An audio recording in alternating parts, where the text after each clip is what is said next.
اور شاید 17 نمبر بھی ہے کچھ جو ہمارے بدر کی تاریخ بھی ہے، کیا بات ہے بھائی، سبحان اللہ۔ جہاں 17 نمبر بدر کی تاریخ یاد دلائی جائے اور نام بھی مجاہد ہو تو وہاں کے بندے کو بزدل ہونا زیب نہیں دیتا۔ کیا بات ہے بھائی، نعرہ تکبیر، نعرہ رسالت، لبیک یا رسول اللہ، لبیک یا رسول اللہ۔ اے سنی نوجوانوں، آپ کے اس جلسے پاک میں آنے سے قبل ڈاکٹر سمیع صاحب نے مجھے یہ حالات بھی سنائے اور بتا رہے تھے کہ یہاں کس طرح کی واہیات اور خرافات بھی چل رہی ہیں، لیکن ساتھ میں ایک افسوسناک خبر یہ بھی ملی، یہ ایک اتنا بڑا گنجان آباد علاقہ جس پر ظالموں کی بری نظر لگی ہوئی ہے اور وہ تمہارے گھروں سے تمہیں بے گھر کرنے کی کوشش میں لگے ہوئے ہیں۔ ایک بات یاد رکھو، میں آج کے اس منبر سے انہیں پیغام دے کر کے جاتا ہوں، تم کیا تمہارے باپ داداؤں نے بھی اکھاڑنے کی کوششیں کی ہیں، کیا بات، اور صرف یہ ایک خطہ نہیں ہے، ایک خطہ نہیں ہے، ان کیڑوں کی تو کوئی حیثیت نہیں، ان کا باپ اسرائیل مل کر غزہ کو کچھ نہیں کر سکا۔ قتل کرنے کا مطلب فنا کرنا نہیں ہوتا۔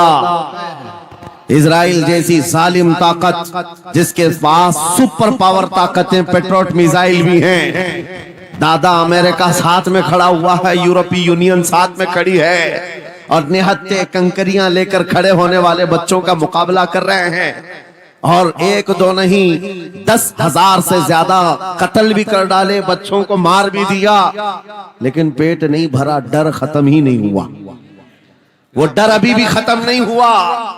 ہزاروں کو قتل تو کر لیا، لیکن رات کی نیند اور چین ابھی بھی بیکار ہے، غارت ہے، کیونکہ انہیں اندازہ ہے اس بات کا کہ ان میں ایک بھی زندہ باقی رہ گیا تو کل کا وہ صلاح الدین بن سکتا ہے، کیا بات، تاریخ دہرائی جا سکتی ہے۔ تمہارے علاقوں کو اکھاڑ پھینکنے اور اس کو بے گھر کرنے کی ایک ہی سازش ہوتی ہے کہ یہ غلامان امت محمدیہ میں رسول پاک صلی اللہ تعالیٰ علیہ وسلم کی اس امت میں کوئی شیر بیدار نہ ہو جائے، ورنہ کتوں کی نیند حرام کر کے رکھ دے گا۔ کیا بات، میرے عزیزو، اپنی ویلیو سمجھو، اپنی حیثیت سمجھو، جب تمہارے ساتھ بری نظر لگ جائے تو تمہارے عروج و ارتقاء کی منزلیں شروع ہو جاتی ہیں۔ ان ظالموں کو یہ تاریخ یاد ہونا چاہیے کہ جب میرے خواجہ سرکار غریب نواز ہندوستان تشریف لائے تھے، ان کے آنے کے بعد جو کچھ بھی ان کے ساتھ کیا گیا، ان کے باپ داداؤں نے تاریخ بتائی ہوگی، غریب نواز کو نکالنے کے لیے، ان کی جھوپڑی اجاڑنے کے لیے، ان کے خیمے کو توڑنے کے لیے، یہاں تک کہ سرکار غریب نواز جس درخت کے نیچے بیٹھے وہاں سے اٹھوا دیا، کیا کیا نہیں کیا۔ لیکن آج تاریخ 800 سال کے بعد بھی زناٹے دار تھپڑ مار کر کے بتا رہی ہے، جس کو تم یہاں سے بے گھر کرنے کی کوشش کر رہے تھے، اللہ نے اسے ایسا بادشاہ بنایا، تمہاری حکومتیں 5 سال کے بعد ڈیل ڈول ہونے لگتی ہیں، اور اس مرد قلندر کی حکومت 800 سال سے چل رہی ہے، وہ بھی گردنوں پر نہیں لاکھوں دلوں پر حکومت قائم ہے۔ کیا بات ہے، سبحان اللہ۔ قرآن میں اللہ فرماتا ہے وَأَمَّا مَا يَنْفَعُ النَّاسَ فَيَمْكُثُ فِي الْأَرْضِ، جو لوگوں کو نفع دیتا ہے وہ زمین میں برقرار رہتا ہے۔ قرآن کی آیت پڑھ کر کے میں تمہیں حوصلہ دیتا ہوں، تمہیں یہ حوصلہ دیتا ہوں، اللہ نے قرآن میں فرمایا اِنَّ أَرْضِي وَاسِعَةٌ، میری زمین بہت کشادہ ہے، میری زمین بہت کشادہ ہے۔ رب تعالیٰ فرماتا ہے وَلَقَدْ كَتَبْنَا فِي الزَّبُورِ مِن بَعْدِ الذِّكْرِ أَنَّ الْأَرْضَ يَرِثُهَا عِبَادِيَ الصَّالِحُونَ، ہم نے زبور میں یہ لکھ دیا ہے کہ ہم اس زمین کا وارث نیک بندوں کو بنائیں گے۔ سبحان اللہ۔ آپ اس بات کے خوف میں نہ رہے، اس بات کے خوف میں نہ رہے۔ عزیزان گرامی وقار، جو کام تمہیں کرنے کے لیے کہا گیا ہے وہ کیا ہے؟ وہ ایک ایسا انقلاب اس زمین سے آنا چاہیے، ایک ایسا انقلاب۔ آپ کو میں ایک بات بتا دوں تاریخ میں، جو تمہاری سچویشن اور تمہاری حالت کے مطابق ہو۔ میں وہ بات کرنے کی کوشش کرتا ہوں تاکہ تمہارے دل پر اثر ہو. آپ جس علاقے میں رہ رہے ہیں آپ یہاں کے حالات بہتر جانتے ہیں. وہ دن یاد کرو جب نبی پاک صلی اللہ تعالیٰ علیہ وسلم نے اعلان نبوت فرمایا مکہ میں، اور اس کے بعد کفار و مشرکین کا ظلم شروع ہو گیا. غریب صحابہ کو پکڑ کر مارتے تھے. حضرت بلال حبشی، حضرت خبیب ابن عدی، حضرت خباب ابن الارد، حضرت زید بن دسنا، حضرت عمار بن یاسر، یہ وہ صحابہ ہیں جن کو صرف مارا نہیں گیا ہے، آگ میں تپایا گیا ہے. سب کر لیا. موب لنچنگ مکہ کے ظالم کرتے تھے بہت. اور ایک دن ایسا آیا، توجہ میں جو کہنے جا رہا ہوں، نبی پاک صلی اللہ تعالیٰ علیہ وسلم حرم پاک میں داخل ہوئے، مسجد حرم میں آئے. خانہ کعبہ کی چابی اس وقت عثمان بن شیبہ کے پاس ہوا کرتی تھی جو ایمان لائے ہوئے نہیں تھے. یہ حضرت عثمان غنی نہیں ہے، وہ دوسرے عثمان ہیں. عثمان بن شیبہ کے پاس کعبے کی چابی ہوتی تھی. حضور پاک صلی اللہ علیہ وسلم نے ان کے پاس آ کر کے کہا عثمان کعبے کی چابی دو، دروازہ کھول کے میں اندر جانا چاہتا ہوں. انہوں نے کہا نہیں، تم ہمارا دین چھوڑے ہوئے ہو، ہمارے دین سے تم برگشتہ ہو، میں تمہیں کعبے میں اندر آنے نہیں دوں گا. کس سے کہا؟ کائنات کے آقا و مولا رسول اللہ. حضور نے کچھ نہیں کہا. توجہ، میرے آقا نے فرمایا عثمان یاد رکھنا ایک دن یہ چابی میرے پاس ہوگی، اور یہ چابی میں جس کو چاہوں گا دوں گا، اور قیامت تک اس سے کوئی چابی چھین نہیں سکے گا. سبحان اللہ سبحان اللہ. اتنی بڑی بات، جبکہ مکہ کے حالات بہت الگ تھے. جگہ جگہ صحابہ محفل رسول کے آداب نہیں. جو لوگ بیٹھا رہے ہیں، میں کہہ رہا ہوں جو جہاں ہے جس حالت میں کھڑے رہیں گے انشاءاللہ. آپ اگر کھڑے ہونے میں دقت محسوس کر رہے ہیں، میں بھی کھڑا ہوتا ہوں انشاءاللہ. ٹھیک ہے؟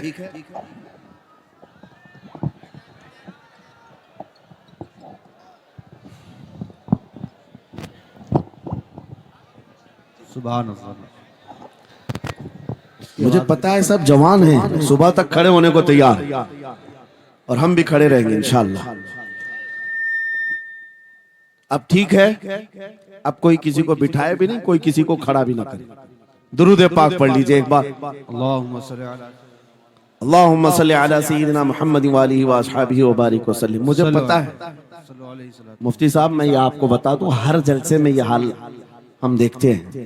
وجہ یہ ہے کہ ہم کرسی پہ بیٹھے رہتے، کچھ لوگوں کو نظر نہیں آتے، وہ ہنگامہ کرتے رہتے، ادھر سے نہیں دکھ رہے، ادھر سے نہیں دکھ رہے، اور آس پاس جو بیٹھے ہوئے ہیں ان کو وہ اڑچن سمجھتے ہیں کہ یہ بیچ میں حائل ہو گئے. لیکن میں اتنی بات کہتا ہوں، الحمدللہ ہماری وہ قوم ہے، مجھ جیسے ایک نکمے، میں ایک غلام اور خادم ہوں، مجھے دیکھنے کے لیے وہ بیچ میں کسی کو برداشت نہیں کر پاتے، تو یہ اپنے رسول اور اپنے درمیان کسی اور کو کیوں برداشت کر سکتی ہے؟ کیا بات ہے، بہت اچھا. ہم غلاموں کے لیے ان کے جذبات ہیں تو رسول کے لیے جذبات اور ہیں. الحمدللہ وہ عشق ابھی سلامت ہے، اسی لیے تو ہم گھوم رہے ہیں. اگر مرے ہوتے تو مردوں کو کون خطاب کرتا؟ زندگی ابھی باقی ہے اور ہمیں امید بھی باقی ہے، امید باقی ہے. خرافات آ گئی ہیں، مجھے پتا ہے، غلط کام بہت آ گئے ہمارے محلے میں. مجھے صبح سے بتایا گیا بہت سارے، یہ ایک محلے کا المیہ نہیں ہے، ہم جہاں جا رہے ہیں شہروں کے شہر نشے میں تباہ ہیں، برباد ہیں. لیکن ساتھ میں مجھے اس بات کا یقین ہے حضور کی یہ امت گنہگار تو ہو گئی ہے لیکن غدار نہیں ہے. کیا بات ہے، بہت. حضور کی غدار نہیں ہے. آج بھی اگر ان سے کہہ دو، چاہے وہ کسی بھی طرح کا عمل رکھتا ہو، حضور کی عزت کی بات آئی تو اپنی گردن لے کر حاضر ہونے کو تیار سبحان اللہ ہے یا نہیں میری اس بات پر؟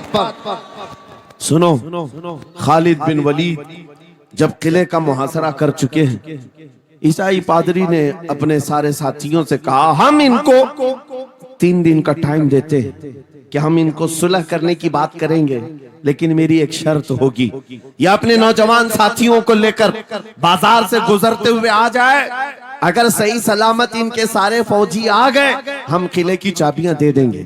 سارے عیسائیوں نے پوچھا کیا کرنا کیا چاہتے ہو؟ اس پادری نے کہا ملک کی مشہور خوبصورت لڑکیوں کو اور زر و جواہرات کو میں راستے پر بچھا دوں گا، ننگی لڑکیوں کو کھڑا کر رکھوں گا، جب خالد بن ولید کی فوج یہاں سے گزرے گی، نوجوان ہے، نفس بھڑکتا ہے، اور اس طرح سے ایک نوجوان کو خریدنے کے لیے دو ہی چیزیں ہوتی ہیں، ایک عورت ہے، دوسری دولت ہے، اور نوجوان اس میں پھسل جاتا ہے۔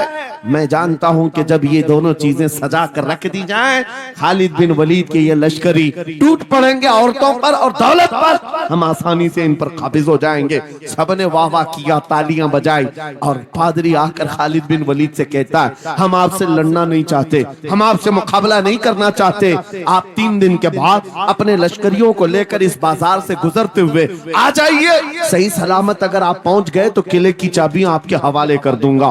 توجہ، خالد بن ولید نے کہا منظور ہے، یہ شرط میں اتفاق کرتا ہوں۔ واپس آئے، اپنے ساتھیوں سے کہا جنگ نہیں کرنی ہے، لیکن ایک ہی شرط انہوں نے رکھا ہے، 3 دن کے بعد اس بازار سے گزر کر ہمیں جانا ہے، لیکن کوئی نہ کوئی حربہ تو ہوگا، کوئی نہ کوئی سازش تو ہوگی، ہر چیز کے لیے تیار رہنا۔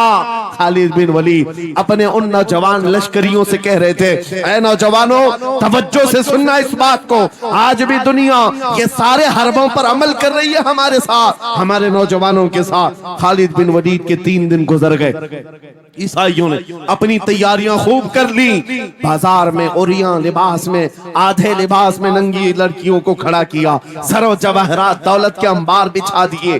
جب خالد بن ولید کے سپاہی میدان میں گزرتے ہوئے اس بازار میں آتے ہیں، پہلا قدم رکھا تھا، نظریں پڑ گئی، خالد بن ولید رک گئے، پلٹ گئے، اپنے لشکریوں سے کہا وہی آج میں تم سے کہہ رہا ہوں، انہوں نے کہا تھا اے نوجوانوں، اے رسول اللہ کے شہدائیوں، تمہاری امتحان کا دن ہے، آج تمہارے امتحان کا دن ہے، اگر تمہارا قدم پھسل گیا صبح قیامت تک تم پر لعنتوں کی پھٹکار ہوگی، اور اگر جمع رہا صبح قیامت تک اللہ کی رحمت کے پھول برسائے جائیں گے۔ نوجوانوں نے پوچھا کرنا کیا ہے ہمیں، آج کون سے امتحان میں کامیاب ہونے کا طریقہ کیا ہے اس امتحان میں؟ خالد بن ولید نے کہا کچھ نہ کرنا، بس اپنے رسول کی سنت پر عمل کرنا۔ کہا ہم تو کرتے ہیں، یہاں کیا کرنا ہے؟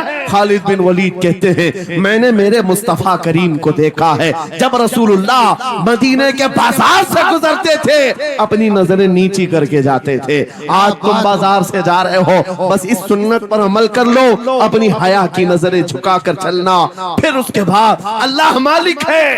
خالد بن ولید کے جوش اور ولولے سے بھری ہوئی یہ تقریر ایسی اثر کر گئی، وہ نوجوان ایک دو نہیں تھے، سینکڑوں کی تعداد میں تھے، سر جھکائے بازار سے ایسے چل رہے ہیں، تاریخ نگار کہتے ہیں وہ اس طرح سے چل رہے تھے کہ ان کے سروں پر انڈا بھی رکھ دیا جاتا تو نہیں گرتا، نہ ادھر ہلائے نہ ادھر ہلائے، نہ ادھر دیکھے نہ ادھر دیکھے، اور برابر اپنی نظریں زمین پر جھکائے ہوئے تیزی سے چلتے ہوئے اس قلعے کے پھاٹک تک پہنچ گئے۔ وہاں وہ پادری صاحب انتظار میں تھے، بھٹک گئے ہوں گے، عورتوں سے بھڑ گئے ہوں گے، دولت جمع کر رہے ہوں گے، مگر یہ دیوانے ٹھکراتے ہوئے ہر دولت اور عریانیت کو اس قلعے کے پھاٹک تک پہنچ گئے۔ پادری سامنے آیا، قلعے کی چابیاں وعدے کے مطابق خالد بن ولید کی گود میں ڈال دیا اور کہا ایک بات بتاؤ اے خالد، ایک بات تو بتاؤ، یہ جو تم نے جماعت، یہ جو تم نے لشکر جمع کیا ہے سپاہیوں کا، یہ انسان ہیں یا فرشتے ہیں؟ ان کے دل ہیں یا نہیں؟ ان کی خواہشات ہیں یا نہیں؟ ان کے جسموں میں نفس ہے یا نہیں؟ ہم نے ملک کی سب سے خوبصورت ترین عورتوں کو کھڑا کر دیا تھا، دولت کو بچھا دیا تھا، ان میں سے ایک بھی اس کی طرف توجہ نہیں کیا۔ خالد بن ولید مسکرا کر جو جواب دیتے ہیں وہ ہمارا ایمان ہونا چاہیے۔ کیا جواب دیتے ہیں؟ فرماتے نادان، اے عیسائی، ان آنکھوں کو تو خریدنے کی کوشش کر رہا تھا جن آنکھوں میں پہلے سے جمال مصطفیٰ بسا ہوا۔ کیا بات ہے، سبحان اللہ، اللہ اکبر، یا رسول اللہ۔